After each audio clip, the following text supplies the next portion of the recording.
நம்ம last class நம்ம salt start பண்ண பாதி விட்டுட்டோம். ஆசிட் பேஸ் பார்த்தாச்சு. ஓகே. ரொம்ப ரொம்ப இருக்கு கெமிஸ்ட்ரி இருக்கு நமக்கு 2 டாபிக் இருக்குங்க. ஒண்ணு இந்த ஆசிட் பேஸ் சால்ட் இன்னொன்னு எலிமெண்ட்ஸ் அண்ட் காம்பவுண்ட்ஸ் இல்லையா? ஸோ இந்த ஆசிட் பேஸ்ல கேட்கும்போது அதனுடைய இண்டிகேட்டர்ஸ் தான் மோஸ்ட்லி கேட்குறாங்க. அதுக்கப்புறம் அதனுடைய இம்பார்ட்டன்ஸ் பார்த்துக்கோங்க. எங்கெல்லாம் அதோட பயன்பாடு இருக்கு இல்லையா? இப்போ சல்ஃபூரிக் ஆசிட் என்ன சொல்லுவாங்க? கிங்ஸ் ஆஃப் கெமிக்கல்ஸ் சொல்றாங்க இல்லையா? அதாவது வேதிப்பொருளுடைய அரசன் அப்படின்னு சொல்றாங்க இல்லையா? ஸோ அந்த மாதிரி சொல்றது. அதுக்கப்புறம் நம்ம ராஜ திரவகம் பத்தி ஞாபகம் இருக்கா? என்ன ரேஷியோ பார்த்தோம்? 3:1 பார்த்தோமா?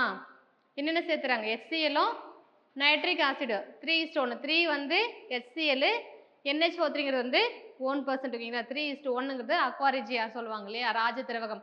கோல்டு, சில்வர்லாம் வாஷ் பண்ணுறதுக்கு யூஸ் பண்ணுறாங்களா? அந்த திரவனுடைய ரேஷியோ வந்து ஞாபகம் வச்சுக்கோங்க.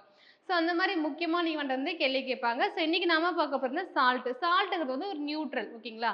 ஒரு ஆசிடும் பேஸ் ரியாக்ட் ஆகி நமக்கு என்ன கிடைக்குது? நியூட்ரல் வந்து கிடைக்குது ஓகேங்களா? அப்போ சால்ட்டுங்கிறது வந்து ஒரு நியூட்ரல். ஸோ என்ன சொல்லலாம்? சீ வாட்டரில் சீ வாட்டரில் என்ன இருக்கு? நிறைய சால்ட் கண்டென்ட் இருக்குன்னு சொல்றாங்க ஓகேங்களா? ஸோ நிறைய வந்து சால்ட் வந்து என்ன இருக்கும்? டிசால்வ் ஆயிருக்கும் சீ வாட்டர்ல ஓகேங்களா? அதுல ஒண்ணு பாத்தீங்கன்னா சோடியம் குளோரைட் என்ன பண்றாங்க? அதுல இருந்தா வந்து சீ வாட்டர்ல என்ன பண்றாங்க? உப்பு எங்க தயாரிக்கிறாங்க? நம்ம சாப்பிட்ற உப்பு இருக்குல்ல, எங்க தயாரிக்கிறாங்க? கடல் நீர் தானே. சீ வாட்டர்ல என்ன பண்ணா சோடியம் குளோரைடு வந்து தயாரிக்கிறதா சொல்றாங்க ஓகேங்களா? அதுக்குன்னா நிறைய உப்பு வந்து தயாரிக்கிறாங்க. அது ஒவ்வொரு ஃபீல்டுல வந்து எந்த ஃபீல்டுக்கு என்ன சொல்ற அது மாதிரி பார்த்து வந்து பயன்படுத்துறாங்க. சால்ட்டுங்கிறது எதனோட இது அப்படின்னா வந்து ஆசிடும் பேஸும் ரியாக்ட் ஆகி நமக்கு கிடைக்கிற ஒரு நியூட்ரல் ஒரு பொருள் தான் என்ன சொல்றாங்க? நடுநிலையான பொருள் தான் உப்பு ஓகேங்களா? Salt are the product of the reaction between the acid and base ஓகேங்களா? ஸோ ரொம்ப முக்கியமான பாயிண்ட். அப்போ நமக்கு வந்து நடுநிலையா ஒரு பொருள் கிடைக்குதுன்னு சொல்றாங்க.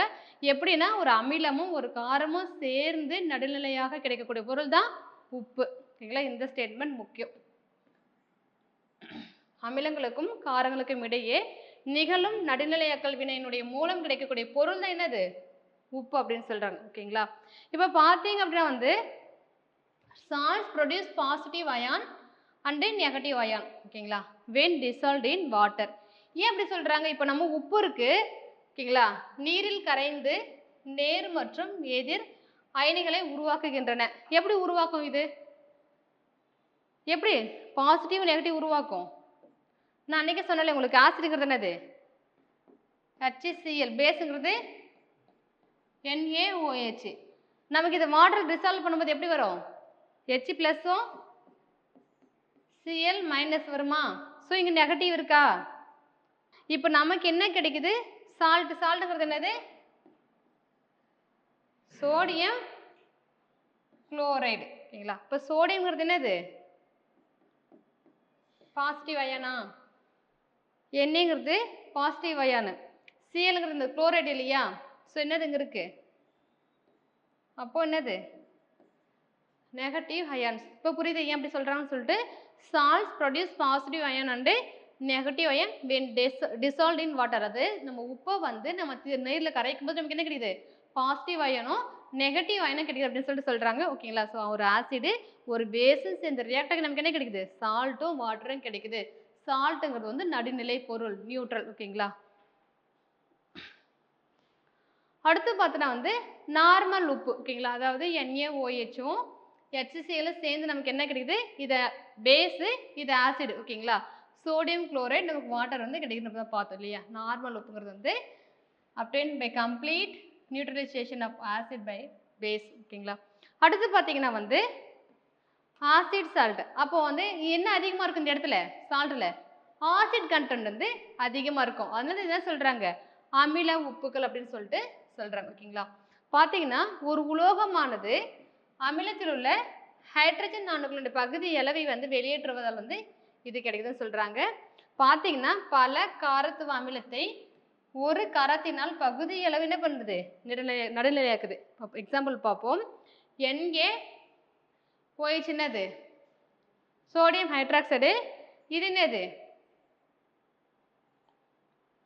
Sulphuric acid. நமக்கு என்ன கிடைக்குது? சோடியம் ஹைட்ரஜன் சல்பேட் வந்து கிடைக்குது. ப்ளஸ் வந்து வாட்டர் வந்து கிடைக்குது ஓகேங்களா? ஒன்றும் இல்லை, ஜஸ்ட் ஞாபகம் வச்சுக்கோங்க. ஆசிட் சால்ட்டில் அமிலத்தினுடைய அளவு வந்து அதிகம் தான் ஆசிட் சால்ட் அவ்வளோதான் ஓகேங்களா? அடுத்து பார்த்தீங்கன்னா பேசிக் வந்து சால்ட். அப்ப என்ன அதிகமா இருக்கணும் இந்த இடத்துல? அதனுடைய பேஸ் வந்து அதிகமா இருக்கணும். ஓகேங்களா? Basic salts are formed by the partial replacement of hydrogen. முன்ன பார்த்தது ஹைட்ரஜன் அயான். அது ஆசிடு. இது பேஸ் அப்படின்னு யார் வருவாங்க? ஹைட்ராக்சைடு குரூப் வரும் இல்லையா? அப்போ பார்ஷியலா ஒரு இந்த குறிப்பிட்ட என்ன பண்றாங்கன்னா ஹைட்ராக்சைடு அயன் வந்து ரீப்ளேஸ் பண்றாங்க. ஓகேங்களா? அது டைஅசிட்டிக் இல்ல ட்ரைஅசிட்டிக் பேஸ் அப்படின்னு சொல்றாங்க. லெட் ஆக்சைடு HCl நமக்கு என்ன கிடைக்குது?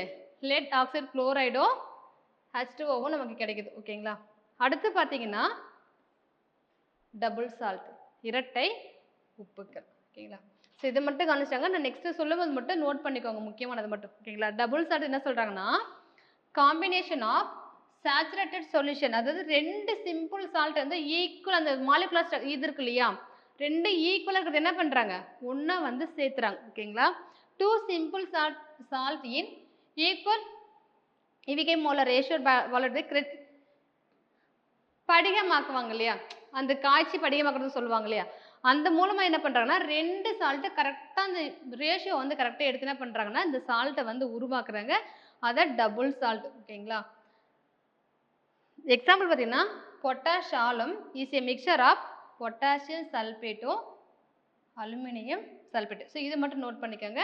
டபுள் சால்ட்டுக்கு எக்ஸாம்பிள் வந்து பொட்டாஷ் ஆலம், இரட்டை உப்புக்கு எக்ஸாம்பிள் எழுதிக்கோங்க பொட்டாஷ் ஆலம் அப்படின்னு போட்டு அது பொட்டாஷ் படிக்கிறேன். இது எப்படி உருவாக்குறாங்கன்னா பொட்டாசியம் சல்பேட்டும் அலுமினியம் சல்பேட். ஓகேங்களா? ஒருவேளை இரட்டை உப்புக்கள் அப்படின்னு சொல்லி கொஸ்டின் கேட்குறாங்கன்னா நமக்கு ஆப்ஷன் என்ன கொடுத்துருப்பாங்கன்னா பொட்டாஷ் ஆலம் வந்து கொடுத்துருப்பாங்க. ஓகேவா?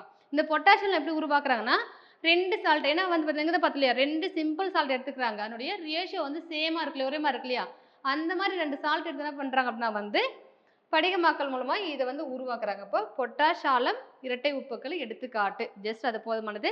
பொட்டாஷ் சல்பேட்டும் அலுமினியம் சல்பேட்டும் கலந்த கலவை தான் இந்த பொட்டாஷ் ஆலும். புரியுதா? ஸோ உங்களுக்கு இதுக்கு உள்ளே போயிட்டு ப்ராசஸ்லாம் கேட்க மாட்டாங்க, ஜஸ்ட் வந்து இரட்டை உப்புக்கு எக்ஸாம்பிள் கேட்கலாம். ஓகேங்களா? அதுக்கு அடுத்து எது சேர்ந்து இரட்டை உப்பு ஞாபகம் வச்சுக்கோங்க, இந்த ஃபார்முலா ஞாபகம் வச்சுக்கோங்க, அவ்வளோதான்.